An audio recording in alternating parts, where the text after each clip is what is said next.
not alone, you're waking up. Welcome to Quantum Mysteries, the show where experiences speak, timelines bend, and the veil between worlds lifts. Join Oria Mirza, author, alien experiencer, and now speaker and healer. Joined by Dennis Strahl, lifelong experiencer and silent witness to the inexplicable. Together they explore the front lines of human consciousness and the intelligent beings who walk beside us unseen. From interdimensional visitors and cryptids to elemental intelligence and ancient alien tech. From psychic surgery and downloads to time-missing and galactic quantum memory. From UAP government cover-ups to free energy to sacred geometry, nothing is off the table. We don't theorize, we remember. We revisit the experience, the transformation and the transmissions. We track patterns, decode messages, follow frequencies and portals that lead deep within. Because this isn't about entertainment, it's about disclosure from within. If you felt the shift, seen the lights, heard the call in the middle of the night, this show is for you. Quantum Mysteries.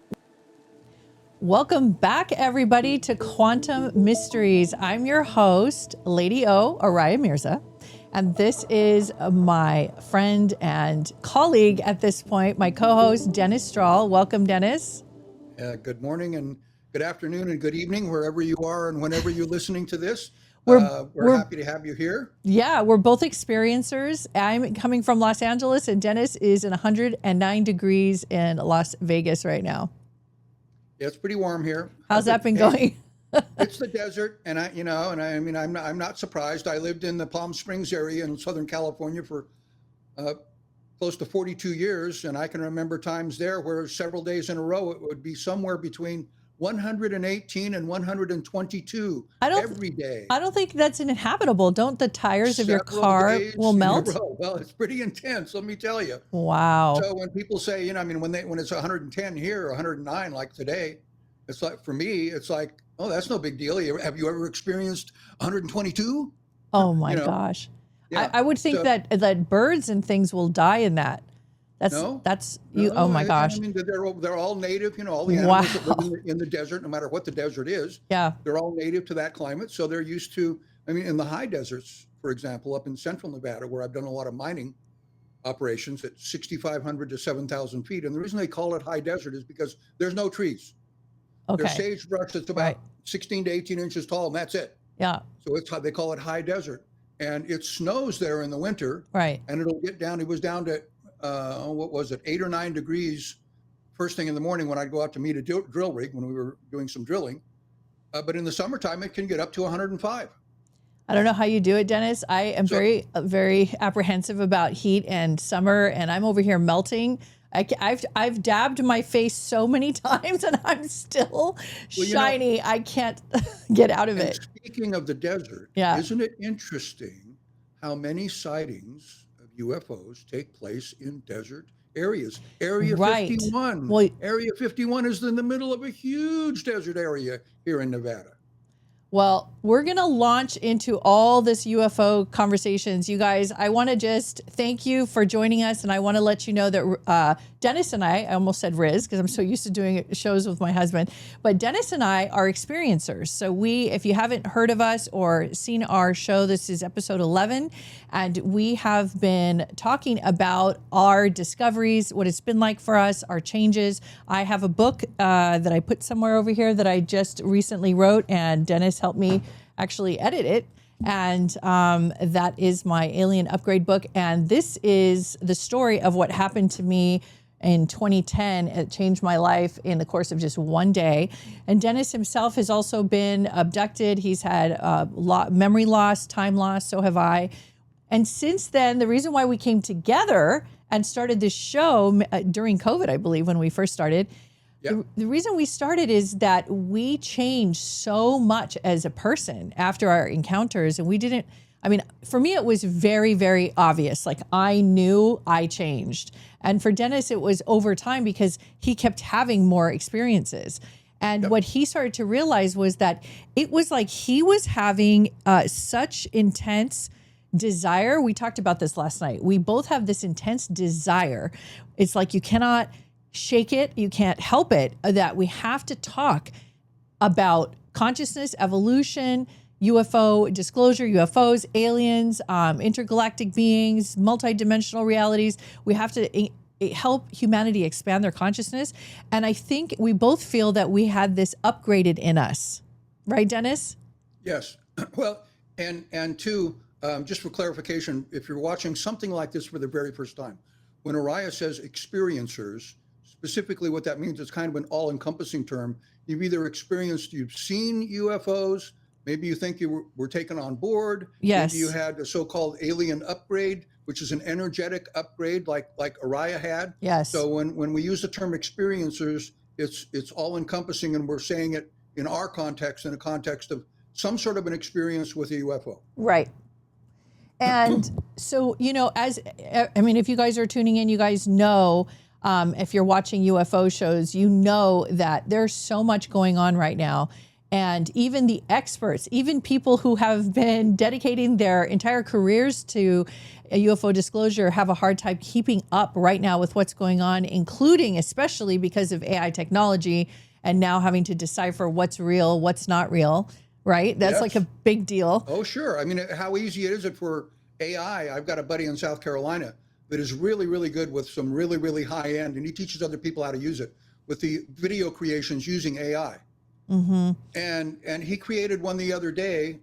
It was kind of comical, but the UFO was landed, and the alien was standing there. It looked real. I mean, really looked real. This texture of the skin and everything. It was a tall, large eye, like a tall gray, right, as we normally see them. And this beautiful woman in a bikini with her arm around the alien. And I'm not kidding you, it looked like he had inserted the photograph of a real woman. Right. And it's all AI. Right. So you really have to, wonder when you see a new, here's a new sighting. Was it an AI creation? Yes. It could be these days, unfortunately. But there's a lot of real footage out there. The U.S. Navy and the U.S. Air Force released some footage back in 2017. And that particular year, among the 7 other years that I attended Contact in the Desert, which is the largest UFO conference around the world, lasts for 4 days. Back then, now it's a 5-day event. And several of the keynote speakers there over that 4-day period showed the footage and said, hey, for those of you that say, well, I'm not going to believe in UFOs until the government admits it. And I have friends that are still resistant to that, I'll believe it, Dennis, when the government exposes it. So then I dial them back to 2017 and I say, gee, last time I checked, I think that the U.S. Navy and the Air Force, aren't they a branch of the U.S. government? Isn't that an admission by the government? Yes. And yet people still hold out over that point. Well, do we have to have video of them landing on the White House lawn? Is that what you want? And there would still be people that would say, oh, that was just AI. Exactly. We're in a time frame where, proof is taking on a whole new meaning. Conspiracy theorists and theories are being combed through again, because many people are starting to realize it may not even be conspiracy at all. And also, it's kind of like, it almost feels like a free-for-all, because there's so many government agencies, and then there's private equity, private government agencies, and then private underground agencies that are working within each other. So there are so many different little agencies working within, like black op agencies working inside of other agencies, and they don't even know about each other. They don't even know the actors, the agents that work within those sectors. So it's really hard for anybody to get a clear delineation. And also there's this overview that whoever discloses first out of all the big countries, they have the dominant power. So then there's that. Then people are talking about in the political sector that if Trump comes out with this information, or any kind of UFO information that's more of a disclosure. It takes away from the Epstein files. So there's so many different conversations, but A lot of different angles, yeah. many different angles. So what we've done is we have pulled together some things that we'd like to talk about today. One of them is Jeremy Corbell's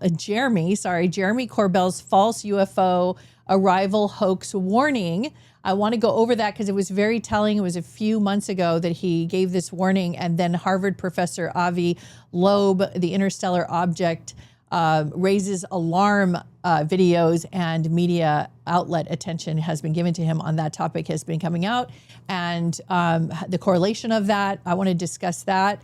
And they speak about it, if I may interject here, as if they have a two-way radio and they're talking to the ETs and they know that they're evil. Yeah, I mean, they have, there's people that have positive and benevolent ideas and agendas, and there's those that don't.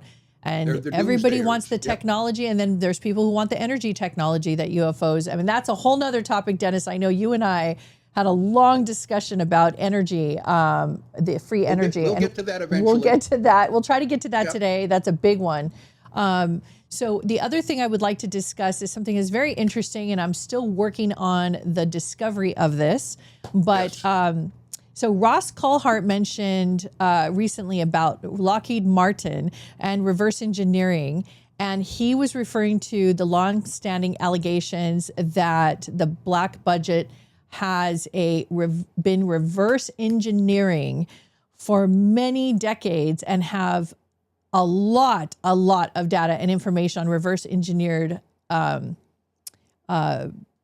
sets or projects, UFO crashes and non-human crafts.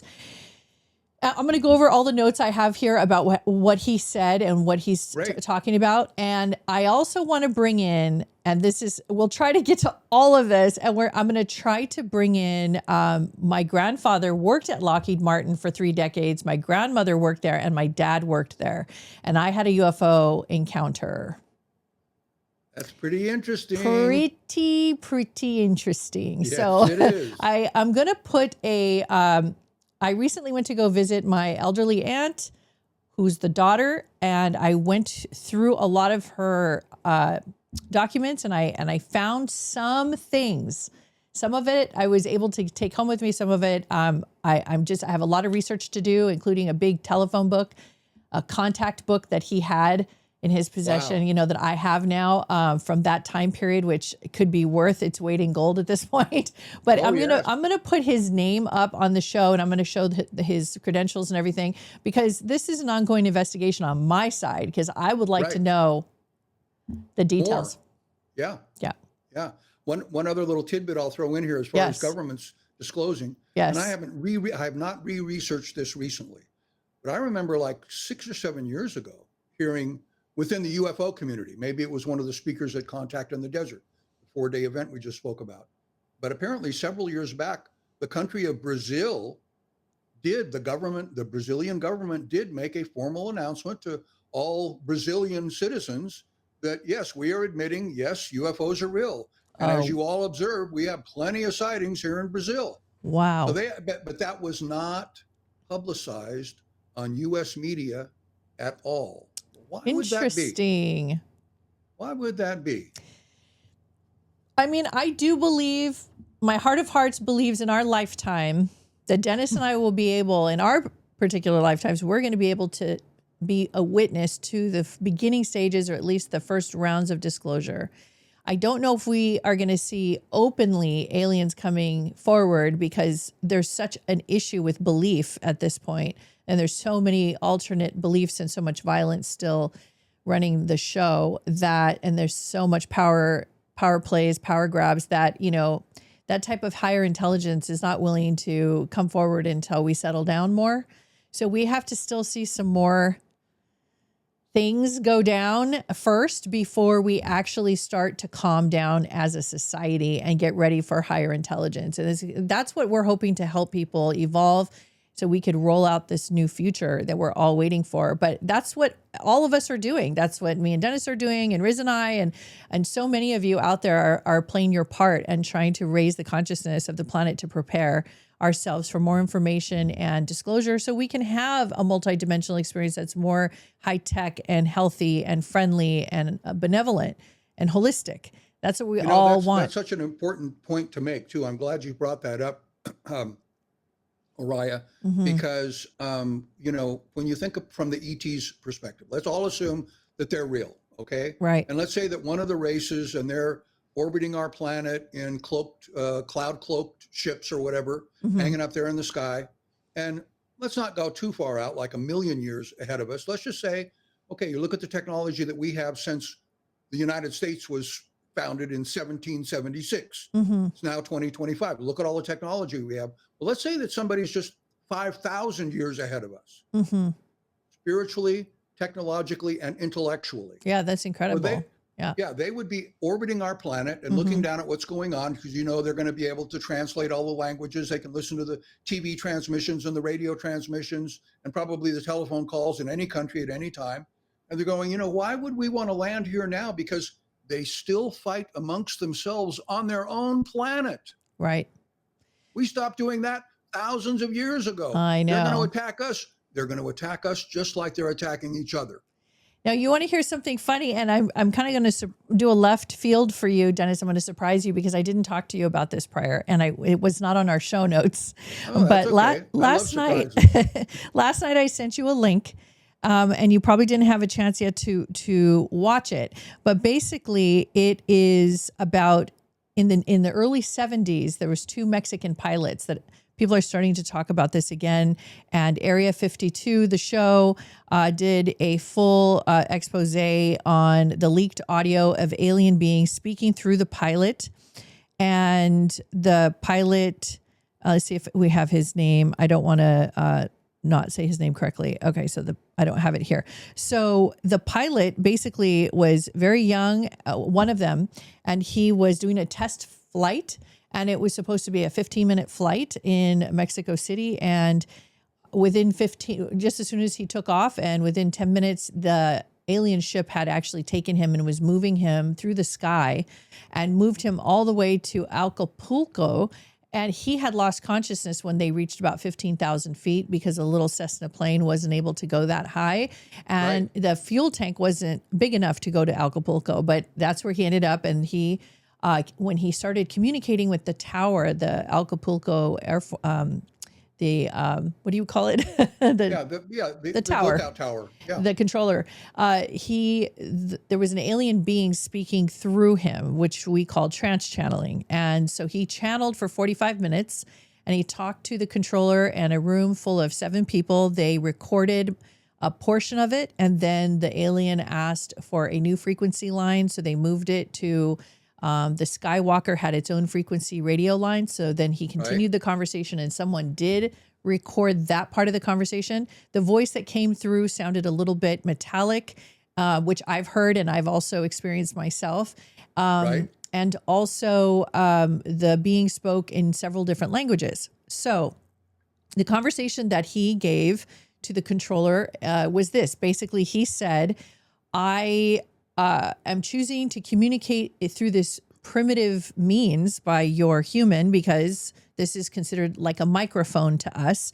There is no other safe way for us to communicate, but it's going to the right people because we know you'll convey this information properly. We want to let you know that if you continue with the bombing and the nuclear, bombs and all the things that are going on, that this is going to end your civilization.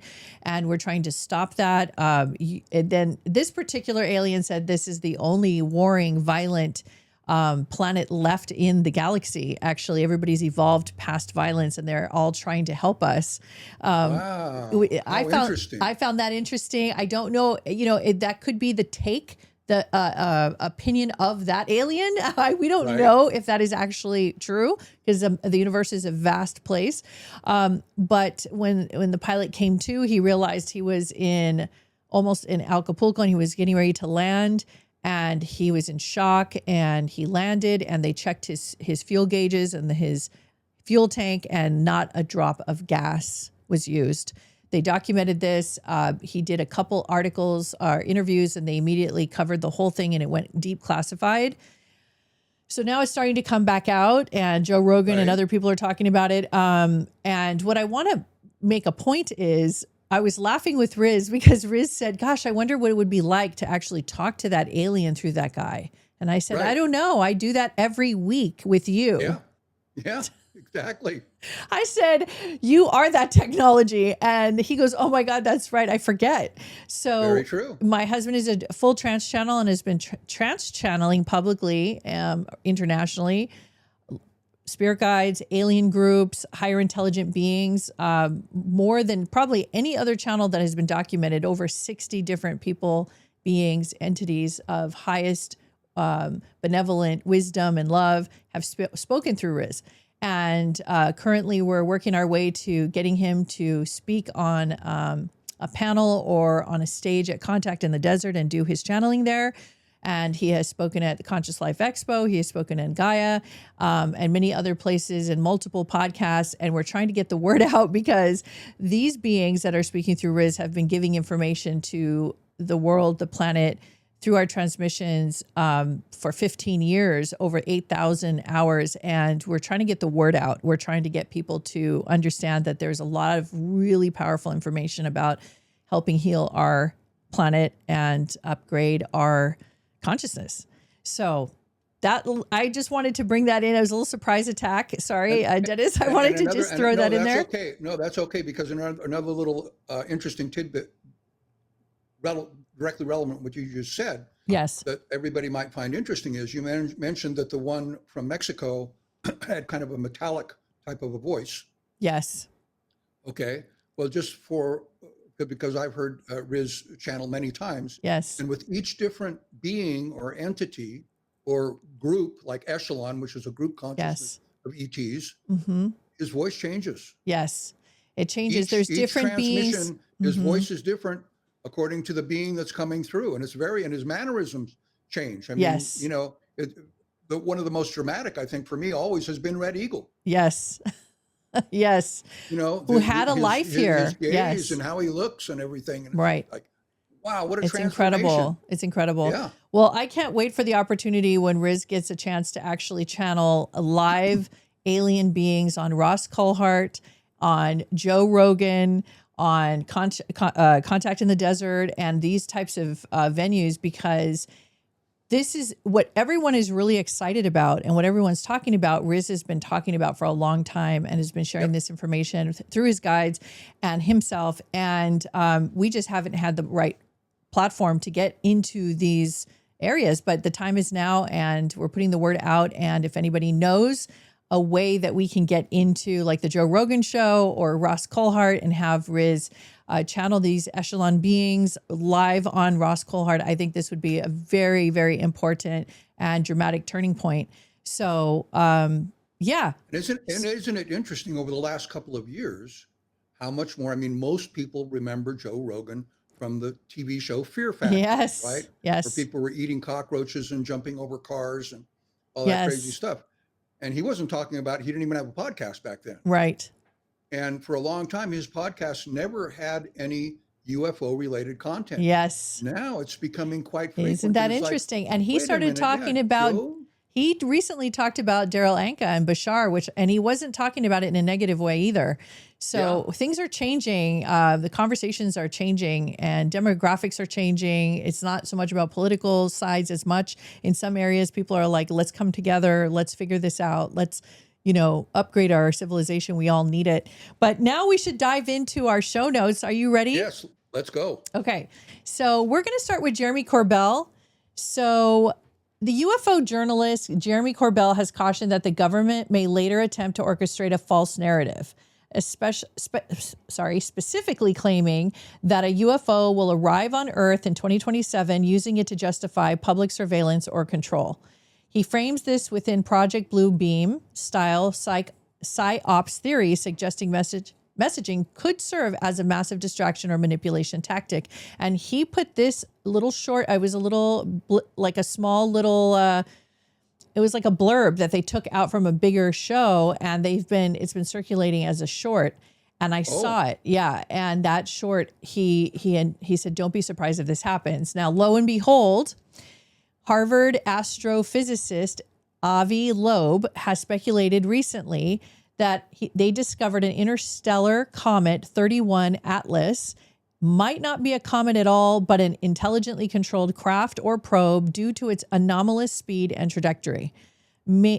While mainstream scientists view it as natural, Loeb urges that all possibilities, including potential alien origins, should be seriously considered by policymakers as the object approaches the inner solar system. Now, what makes this interesting about this Harvard astrophysicist is that he's been on all the mass media outlets.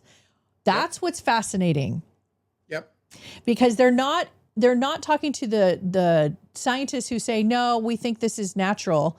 This is just biological. No, he's saying this is not biological because the way that it is moving through each, the trajectory seems to be directed as if it's under power. And it's also not leaving any trails of gas or any kind of trails of any kind. And it's moving, no exhaust. And it's moving at an incredibly, like hundreds of thousands of miles per second. It's like I heard somewhere 135,000 miles per hour. Yeah, I could even get down to the bare bones of that. I could look that up in a second and find out exactly how fast it's moving. But there's a particular way as it rounds the sun, it's going to go right into our orbit because it's coming from behind the sun. And then when so there's a way that it's going to hit. It's supposed to hit Earth, but it's interesting the way the newscasters are talking about it. They're very calm. Some of them giggle a little bit, but they're getting more sensitive, which I find interesting. Like all of a sudden they're changing their tune. They're not laughing at the UFOs anymore. Now they're more like, oh, well, this Harvard astrophysicist said this. And Jeremy predicted that this was going to happen months before, which I found very, very interesting. Well, and just, a few weeks or a month or two ago, there was another congressional hearing where they brought in, so-called insider witnesses. And very often their response is, well, I'd have to respond to that question, Senator so-and-so, in a closed session. Right. Which immediately implies they know something that they're not willing to say in a Senate hearing that's being, broadcast on television. There's so many things happening right now on a daily basis that the second it happens, I immediately go through all my checklist of facts of true versus false. And I go, whose agenda is this? Why did they set this up? Is this a real news story or propaganda? Is this more controlled narrative? Is this a real story? Did this guy really get beat up by an innocent person walking and he just decided to beat somebody up?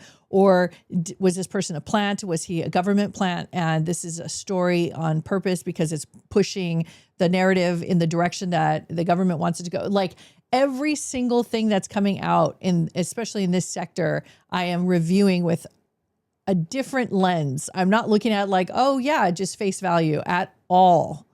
Exactly. And, and we can't demonize, we don't want to make general statements that demonizes everybody in the government. Right. But let's face it, there are people that are up to no good. That's why they become a politician.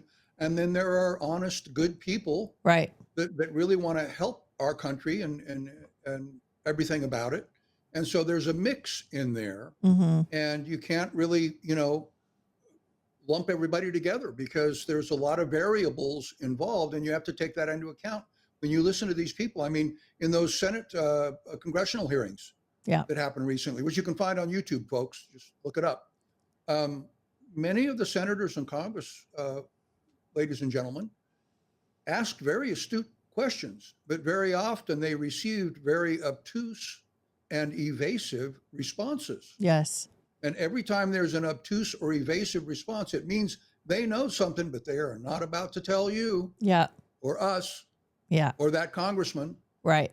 So the public has taken it upon themselves at this point, as you can see, and we are now just doing our own investigative reporting. MUFON has been doing this a long time where they have their own private investigators that sign up and take courses and they go out in the field and they get trained by the MUFON experts, which is great.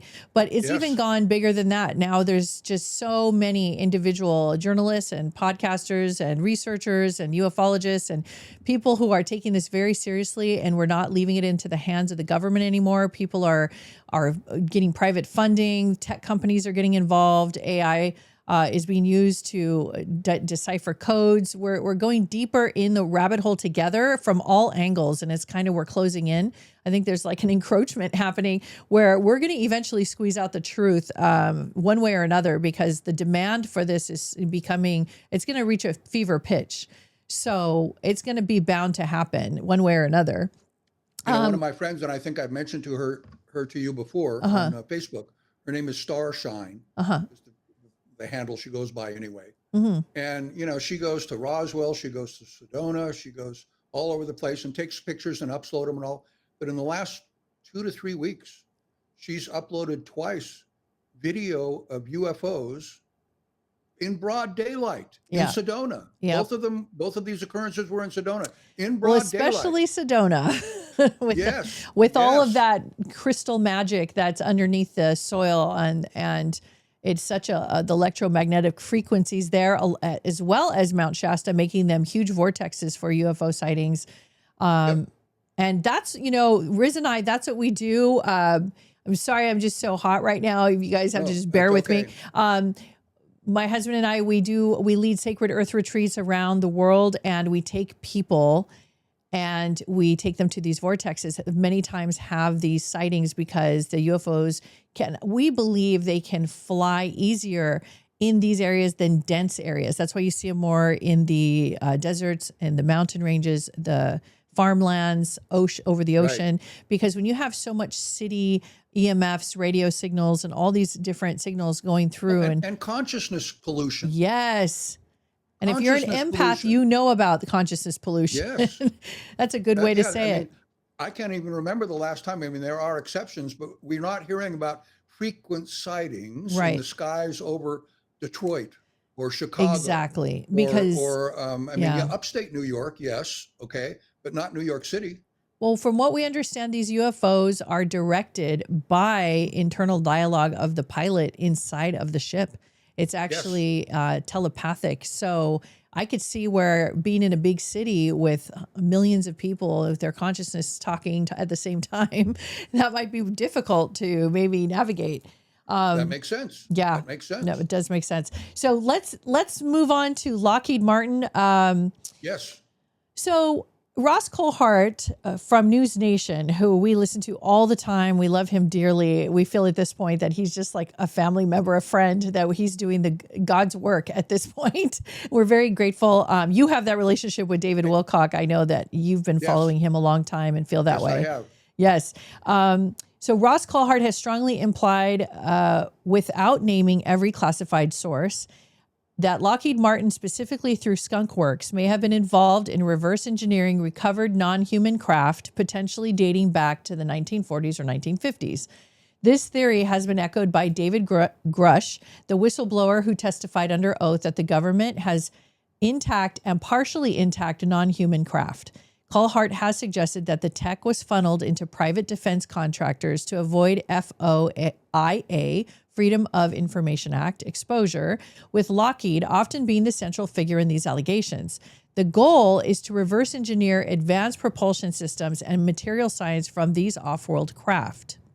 So according to Coulthart and Grush and others, they have been the kind of tech that has been reverse engineered, which you guys are not going to believe, is non-human craft, intact or fragments, metamaterials like bismuth, magnesium layered composites, anti-gravity or inertia nullifying propulsion, energy systems that defy conventional physics, and biological evidence that has also been implied but not confirmed in some cases.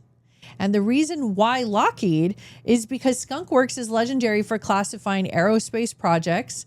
Example, the U-2, I guess that's a U-2 bomber. I can't. It just says U-2, SR-71 Blackbird, F-117 Nighthawk.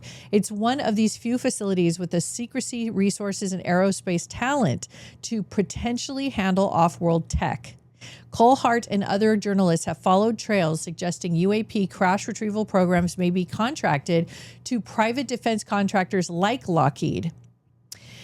So this is very interesting because it's right under our nose. You know, Lockheed Martin used to be in Burbank, California. Now they've moved, but the new location I think is in California. I haven't looked. It's somewhere in a different area in California.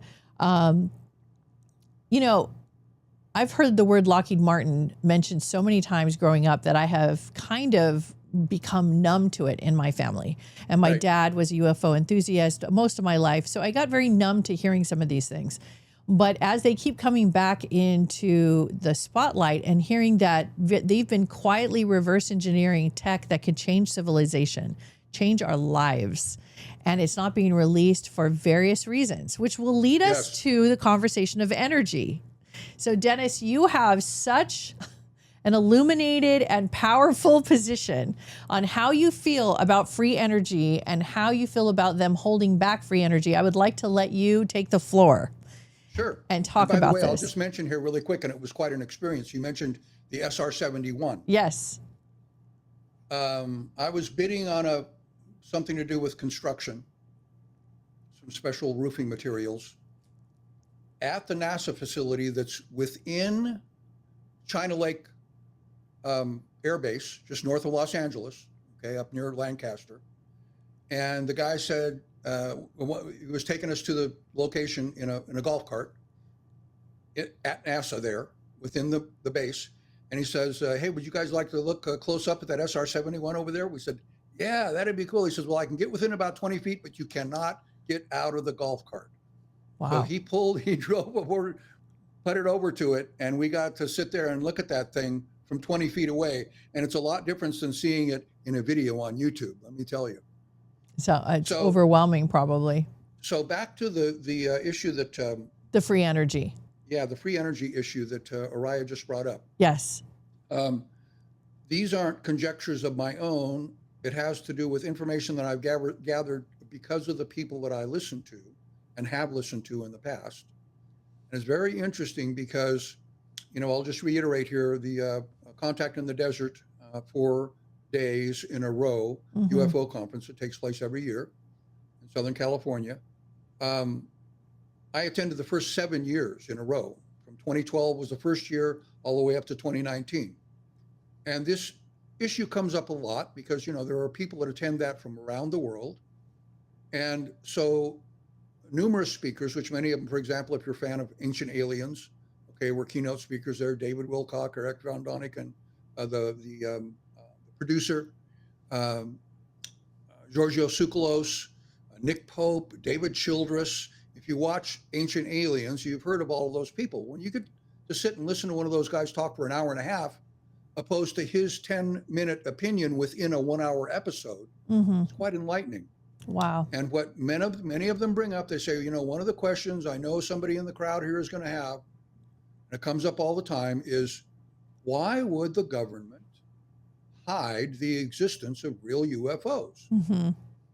And if you wonder what we all talk about, all of us speakers, you know, at lunchtime when we're sharing a booth or whatever, we've discussed this, and this is the one thing that we all agree on, is the number one reason is they don't want you to personally have a free energy device that pulls you off the electric grid, you know, about the size of a backpack, hang it on the wall in your garage, call up your electrician, say, hey, come on out here and hook up that new free energy device I've got, disconnect me from the grid and hook it into my main breaker box, so I've got electricity for the rest of my life for free. Once, because I you know, hey, it was only $1,500. The jacuzzi's more than that, so I got one. Hook me up. They don't want you to have that. And you would say to yourself, maybe why? Well, you know, I mean, gee, if nobody had an electricity bill anymore, all that money would be sent on, you know, more clothing, new cars, college tuitions. Okay, so it would really actually stimulate our economy. So my opinion, one twist that I put onto this is, yeah, they don't want you to have that device, but why would they not want you to have an electricity bill? Well, The last time I actually examined one of my electricity bills was actually in California before I moved here to Las Vegas. And I was in the city of Palm Desert, which is just a little bit east of Palm Springs and only about 10 minutes away from where Contact in the Desert is now conducted, which is Indian Wells. And I'm looking at the bill and I'm going, okay, so Southern California Edison obviously gets the lion's share. They are the provider of the electricity, right? But wait a minute, the city of Palm Desert, they're taxing me, I guess, for the privilege of having electricity in their city. Oh, and the county that I'm in, the county of Riverside, they're taxing me on this bill. Oh, and the state of California. Oh, and the feds. Everybody gets a piece. Everybody gets a piece. So if you just isolated, if you're listening to us from the state of Illinois, okay, just think about, okay, how much does the state of Illinois, for the state taxation on everybody's electric bill, how much do they make in 1 month for every residential and commercial electric bill in the state of Illinois? Right. Probably a lot of money. Well, they don't want to let go of that taxation on your utility bills. Right. That's why they don't want you to have a personal energy device. And all of the heavy hitters, guys that have written 5, 6 books about UFOs, they're on Ancient Aliens, they all share that exact same opinion. And we have that technology. And Dennis, one day in our future show, I would like to talk about your history and the path you took in trying to acquire yourself or being around people who knew how to have free energy devices. And that's kind of how we met, actually. Yes. Yeah, that's how we met, talking about those topics and the people that you were around. And some of the information you have is classified, so you can only share some things. Some things I can't talk about because I've had the good fortune of speaking to some so-called insiders. Right. Well, I would never want to compromise their. Yeah. I mean, when we talk off camera, there's so many things that I tell you, you can't say that, you can't say that, you can't say that, because you don't want to put your life in danger. It's not a laughing matter, but it's a real thing. And so, but we laugh because it's ridiculous. It's ridiculous at this point that we have this type of technology being held back from us. And that's why I think especially, I know I can speak for the American public, is that we are so over it and we want answers and we want information and we want a better lifestyle and we want to live happier and healthier. And we're tired of so many things that are happening. And I think that's why we're all coming together. It's more grassroots like ourselves that are just making it happen. Now. Yeah, definitely. And a good example of the point that you just made. Many of you, depending on how old you are, may not recall a very famous radio broadcaster by the name of Art Bell. Oh, yeah. That he broadcast from Nevada here, worldwide. I mean, he broadcast on shortwave as well as AM and FM. And he had call-in numbers where people would call in and say, okay, if you're west of the Rockies, you can call me up on this phone number and I'll listen to what you have to say about UFOs or Bigfoot or some other interesting mysterious ghosts that, that float through your house or whatever. He was always talking about all this mysterious stuff, but he spoke about UFOs a lot. And ultimately he was replaced due to his demise. But I still think to this day, and I think a lot of other people agree with me, he got really, really close to the truth on a lot of sensitive subjects. And I think that, as this term is sometimes used by politicians, that he was suicided. Didn't necessarily have a natural heart attack. That can be triggered as well. A heart attack can be triggered covertly. There's technology that exists that does that. And I heard one of the speakers that used to work in deep underground facilities under Los Alamos speak about that. He says, "Oh yeah, it's like a little ice dart, literally made of ice, and kind of like the pea shooter things that the pygmies use in the Amazon. Yeah, they just and it hits somebody in the back of the neck. They instantly have a heart attack. The little dart doesn't penetrate the skin; it melts, and there is no evidence of a covertly triggered heart attack." Yeah.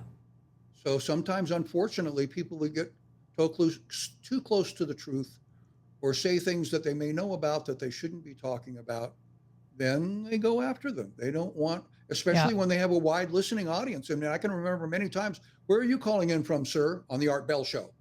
Singapore, Yeah. Brazil, New York, California, North Dakota, Canada. I mean, he had listeners around the world. Well, they don't like too much information being disclosed by somebody that has a worldwide audience. I mean, a lot of radio talk show people, they hope to get syndicated for the entire United States. But meanwhile, only people in Detroit get to hear them, or only people in LA, or only people in Phoenix, or wherever you may be. But when you get up to a worldwide audience, which Art Bell had, and all of a sudden he's off the radar. Yeah. That's just such a shame because he was such a go-to for everybody. But now It is. I'm sure he's very happy to see what's happening as everybody is coming forward in their Oh, own yes. way. And he spoke about free energy too, Yeah. and why the government might be suppressing it. So there have been a lot of people that have been talking about this kind of stuff for a long time. And the only reason that Oria and I know so much is because of our, we'll just call them UFO experiences. Okay. Yeah. We have it has grown in us Yeah. like something growing. Yeah. It's like an inner dialogue. An insatiable desire for more knowledge. Yeah. And that's why between the two of us, we have quite a scope of things that we can tell you. Yeah. Hey, don't believe us. You don't have to believe anything that we say. But if we intrigue you with something, go research it yourself. That's true.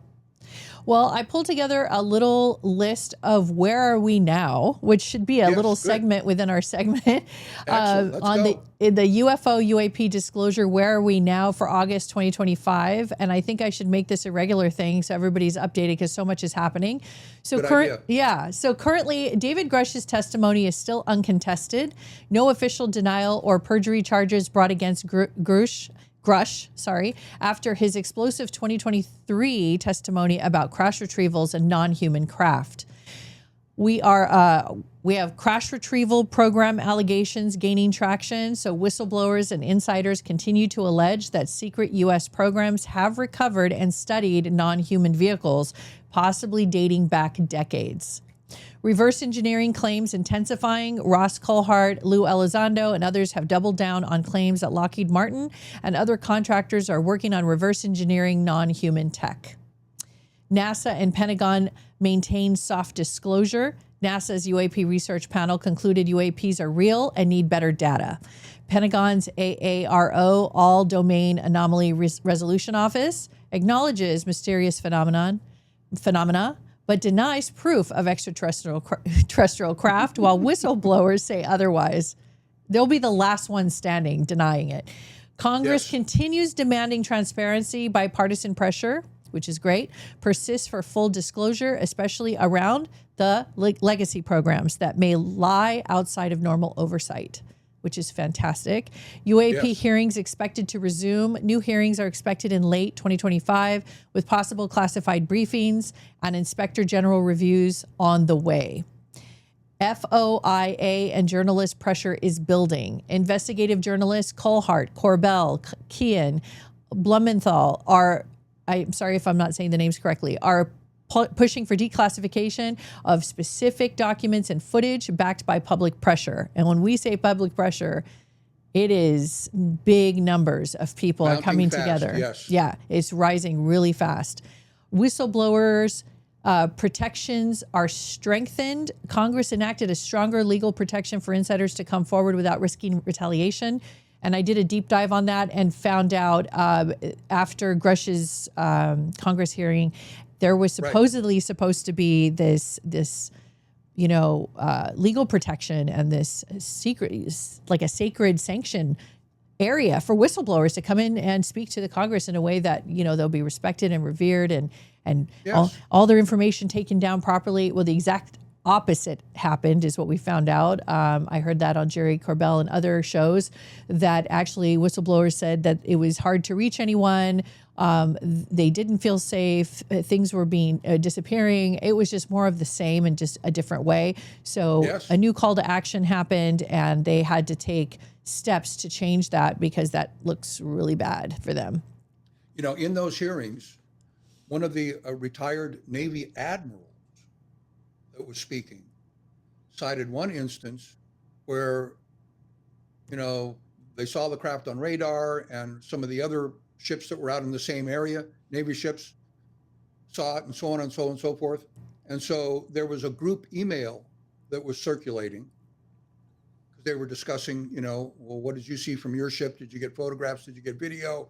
You know, and he says, and all of a sudden, off of all of our servers, and it was a thread type of an email to where it was going to everybody, and you could see all of the previous conversations.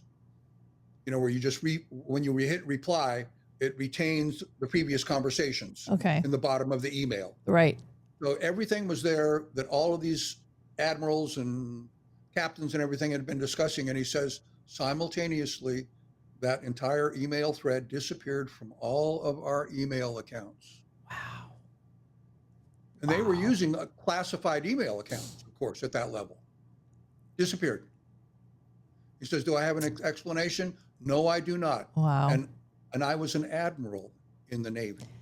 But they considered that above my pay grade, I guess. Of course. They have that technology. If we can dream it, it's been done, most likely. When that happens, who made that call? Right. Exactly. Who made that call? And who was watching? Somebody was watching.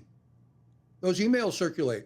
They knew I'm everybody sure. in the loop. Somebody picked up the phone and said, delete this immediately. Yep. Well, let me continue. There's a few more things. There's an international momentum growing, of course, as we know, with Brazil, Japan, France, and Canada launching their own public-facing investigations or releasing classified files, which is great. Yes. Global collaboration is beginning to replace U.S.-centric secrecy, which, this is the one time I will say, we need help. Yes. We need help, everybody. We got a very broken system here.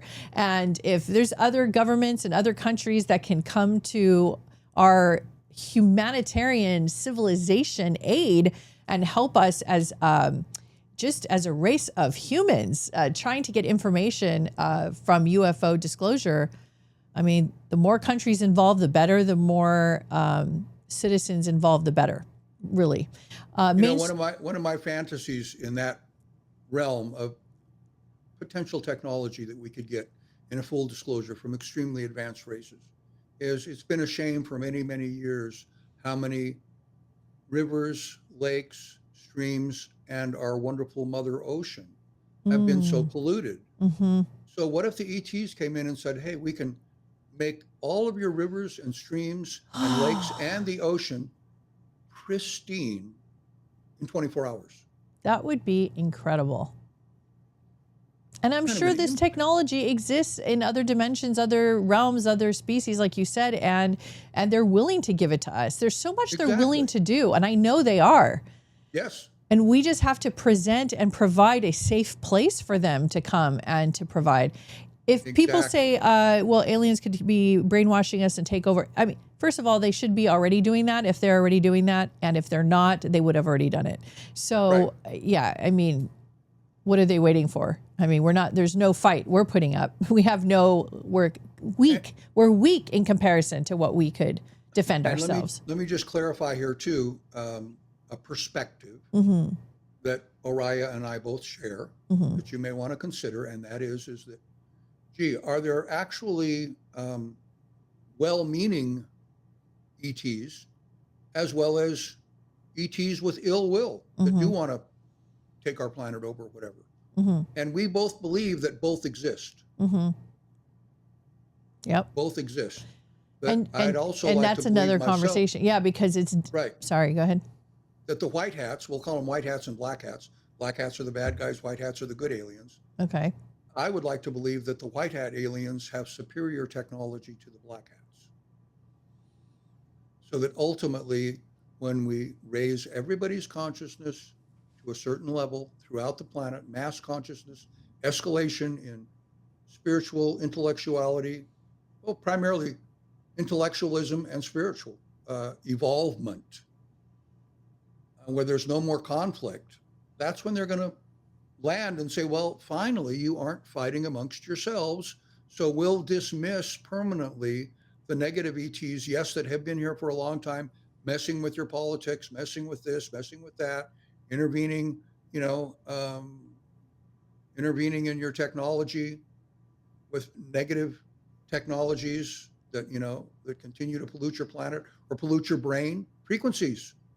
Oh my gosh. The cell towers, they can broadcast any frequencies that you want. And the government has done a lot of experiments with, can we broadcast a frequency with really great focus to, let's say, a 5-block area in Detroit or Chicago or Seattle, and agitate everybody to where they're just pissed off and angry, and create all of this looting and sorry, my earpiece keeps blowing out. You know, that we're all observing. You know, why are we immersed in this perpetual negative attitudes by so many people? They're just angry all the time, and they want to attack other people's property and their cars and their people and their homes and beat them up on the sidewalk. You know, when can we see a stop to that finally? And guess what? The ETs are watching all of this, and that's why they're not landing. You're still fighting amongst yourselves. Well, I'm going to bridge over to humanity from what you're saying. Yes. Humans are a technology. And also, we have consciousness, which nobody can quite explain as far as human beings go. We can't explain it. But what we do know is belief systems are codes. And what we do know is your belief systems have a trajectory, because it takes on the action of your emotions, and then it propels you into an action-oriented sequence. So you have your belief systems, and then you have your emotions, and then from there you go into your action. And then if you don't do the action in the 3D, you'll do it in the multiverse. So you'll do it interdimensionally. So you're always projecting your belief systems. You're always projecting your codes. So we're programmable beings, and we are higher technology ourselves. So a part of the work that the people like us and Dennis and everybody else that we know that are doing with humanity is to upgrade the human consciousness, which means upgrading the codes, which means ascension, which means rising, which means elevation, which means higher learning, higher living, higher vibrational experience, which also means more peace, more freedom, more love. So we are, in essence, we are coding each other. We are programming each other, helping each other to have better lives. So the aliens that are benevolent, that want to help us, are showing us, guiding us, and giving us this information. Hence what Riz and I do all day long, every day, 7 days a week. And what Riz channels is bringing elevated information to humanity so that we can keep rising and raising the conversation, I should say, and rising as a community. And raising people's consciousness. Yes. You know, all of the guides that come through Riz, for those of you that have never listened, and I highly recommend doing a search for Riz and Lady O as Oria goes by on YouTube, and a whole bunch of videos will come up. Just start watching. Yes. And listening to how these guides speak, and you'll realize, wow, all of these guides that Riz channels have in mind to help raise human consciousness. And what if the raising of that consciousness, you know, makes the benevolent ETs show up sooner, and they share all of these fantastic technologies, or we can solve our pollution problems and solve mental illness problems, you know? And all of the things that we observe on the news every night that are very disturbing. And, you know, you have to off balance that. I always tell my friends, if you're going to watch the news at all, and I know this is difficult, but watch with emotional detachment. Yeah, extremely neutral. Because usually if you can't detach yourself emotionally, it's going to be anger and fear. Yeah. Because that's what their propaganda, they're propagating. Is that a word? It's like a propaganda. Yes. That's what they're doing. Have you noticed also that people have been getting more and more signs? Animals are acting differently around us. Insects are seeming to be more conscious. There's more intercommunication, like dialogue between species happening. I've noticed that there's much more going on around us daily, and people have been reporting tremendous things besides just UFO encounters or looking at UFOs in the sky. They're noticing strange things happening to them in their daily lives, down to even like we were talking briefly, and we said we'd touch on it today, and it's a perfect way to end the show too. We were talking about, and there's my screensaver, me and Riz, in our alien self. We were talking about even how alien technology can interfere or give messages to humanity through ChatGPT, AI, different, forms AI of platforms. communication platforms. Yes. And then I asked our guides about that. And they said, I think it was Red Eagle said, that there's only some that are allowed to do that. So I guess this is a Federation thing, that the Federation is controlling what kind of communication is coming through. So not just, and they protect us. So there's not any just Tom, Dick, or Harry alien can just go in and start talking to you through ChatGPT. So, so there's protections. There's what is it? Checks and balances, in the Federation, that they are there. We are a very protected community. And that's something that a lot of people don't realize, because there's so many scare tactics out there. But this Earth is highly, highly protected by a huge federation of galactic principles and planetary systems, species, and even, there's non-humanoid creature forms that are benevolent. There's energetic, what do they call it? Elemental guides that are water, wind, earth, that work with molecules and submolecules and tiny nanomolecules that are also conscious. There was a woman on TikTok. She slices these fruits and vegetables, and she's a scientist, and she puts the tiniest little sliver of like a sweet potato on a little piece of glass, and she puts her microscope on there, and she zooms in, and she puts a light under it, and she records it and puts it on her TikTok. And I follow her. And when she sliced this, just a boring old sweet potato, and she sliced it, and as she was showing us the molecular structure, it looked like we were looking at Star Wars, Star Trek. It was multicolored, glistening crystals, moving fast, bubbling, full of life. And it was delicious looking. And I just was freaking out, because all around us, we have this. We just don't have the eyes to see, and it's dulled over by our repetitive conversations and repetitive dialogue that numbs us. And we don't see the beauty in things anymore. We're not looking for the high frequencies in things. And we miss it in each other. Oh, you're right. You're absolutely right. I saw some research recently, speaking of communications like that, where they're attaching these newly developed sensors to different types of plants. Oh, right. And I've even heard Deepak Chopra talk about this. And it's like, the plant senses, for example, that some, I don't know, antagonistic other vegetation of some sort is floating like a through the non-native air. or like that'll create a mold aggressive or something that'll kill the plant, and that they actually communicate this through their roots. They send out a pheromone, I believe, of their species in the area. Right. And through pheromones as well, yes. So, wait a minute. So plants are able to communicate with each other? Yes. You bet they are. And they also just did a study recently on plants. They realized and they saw that plants perk up and are waiting for their owner, who feeds them water. When they walk by or come in the house within a mile, they sense the aura or the energy of their owner, because they have attributed to the fact that being with those codes, they bring us life-giving water energy. So when, like in my case, I walk around the house, my plants know where I'm at. And it's so fun. And I love that. And I did a surgery on one of my older 15-year-old plants recently, and I felt really bad, but I had to transplant it and put new soil, and I had to cut off some leaves. I pushed off doing this for a long time because I just didn't have the heart to do it. But I finally forced myself to do it. And I think he's a he energy. He's still in recovery. It's like 2 weeks later, but he's getting better. But I had to surround him, and I didn't even know. I looked it up to see if what I was doing was correct. I surrounded him with other plants.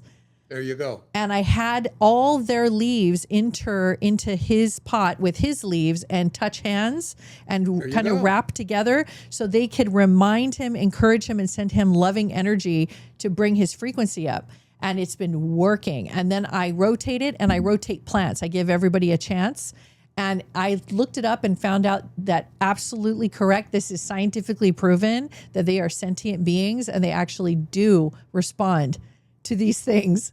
Can you believe what's happening in our technology? Yes. And Dennis, you and I and everybody watching decided that we were going to be born and raised and live as adults and come into this planet and live here on this earth during this timeline, during the greatest explosion of technology and resources and energy and communication. And consciousness. And What an explosion of consciousness.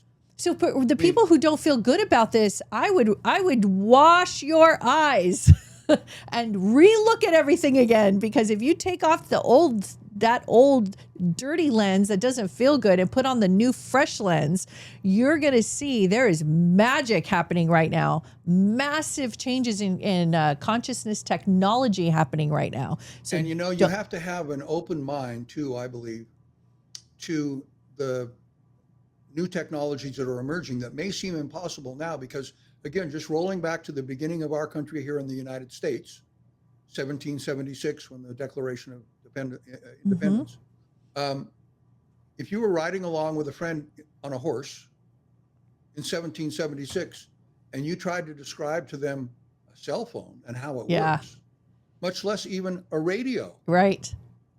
That was before radio waves. That was even before there was no telegraphs. Right. With using Morse code, beep, beep, beep, beep, beep, beep, beep, beep, beep, beep, which is I just watched, what was it? One of the History Channel, that goes back in history. And you're showing the evolution of the telegraph here in the United States. Do you know and how it Morris? connected the East Coast with the West Coast. Do you know Morris from the Morse code channeled through Riz? He's a spirit guide now. Oh, cool. I didn't know that. Yeah. How awesome is that? Yeah. Yeah. Jumping timelines. Yeah. Well, He lived on a completely different timeline, and now he's communicating to us through Riz on this timeline. Well, guess what, guys? We have no idea what future we're from, and we have no idea, those of us souls that are on this planet that are here to aid humanity, help humanity move forward, and we're literally from the future. And those of you who feel it, know it, because I know I am. I know, Dennis, you feel like you are. And there's a lot of people who can feel it in their bones, because we don't have the normal kind of average way of looking at life. We're always looking out. There's something more. We always know. Don't give up. There's something more. Keep your eyes on the future. Keep your eyes ahead of the ball. Don't ever fall asleep. Don't fall asleep in this game. This game is full of excitement. And so hopefully our show brings this to you guys. I hope our energy infuses into you guys. Dennis and I are getting our broadcaster legs and learning how to build quantum mysteries, and it's going to keep evolving and evolving as we understand what is needed and what to present and how to do it. So please comment, leave us your comments, and let us know how you feel about the show. And I'm going to play a little raffle challenge with you guys. If I hit 50 comments, I will pick one person and send you a message right there on the comments and say that you won for me sending you my alien upgrade book. And I will ask you to send your address to our info@rizmirza.com once I pick you, and I will send the book to you. It is my story, and it has all of it in the back. I put all the images and pictures of things that I saw, so you can kind of see it a little bit. Different experiences that I had that, you can see a little bit there. And so, so we want to keep this fun and exciting and entertaining, because we're more than just people talking about UFOs and aliens. We're talking about quantum mysteries. We're also talking about our personal experiences, how we have been evolving as human beings, what we feel energetically and consciously. And we just love talking to you guys about this stuff. Right, Dennis? Oh, yes. And once again, I'll reiterate, if you're kind of new to all this stuff, just go to YouTube and put in the search box, not a particular phrase necessarily, but just put in UFOs, ETs, UAPs, reverse engineered, crashed UFOs. Just a splatter of different words related to UFOs, and hit search and watch the results that come up. It'll blow your mind, because everybody that's out there that has the word UFO or UAP or reverse engineering or anything like that in the title of their videos, going to come up for you. Yes. And the volume of information that's out there, that's why we can only cover a little bit. That's do our right. best Yeah. to hit the highlights that might intrigue you to go do your own research. That's right. Stay informed. We encourage you to do that. Keep it fresh, keep it light, keep your eyes up, keep your head up, and you got this, everybody. Thank you so much for joining us, and please let us know where you're coming from and any future shows you'd like us to cover. And Dennis, thank you so much for your time today, and my pleasure. Really enjoyed it. Thank you, everybody. And be sure to have lots of fun today, wherever you are. That's important. That's right. All right, everybody. Bye.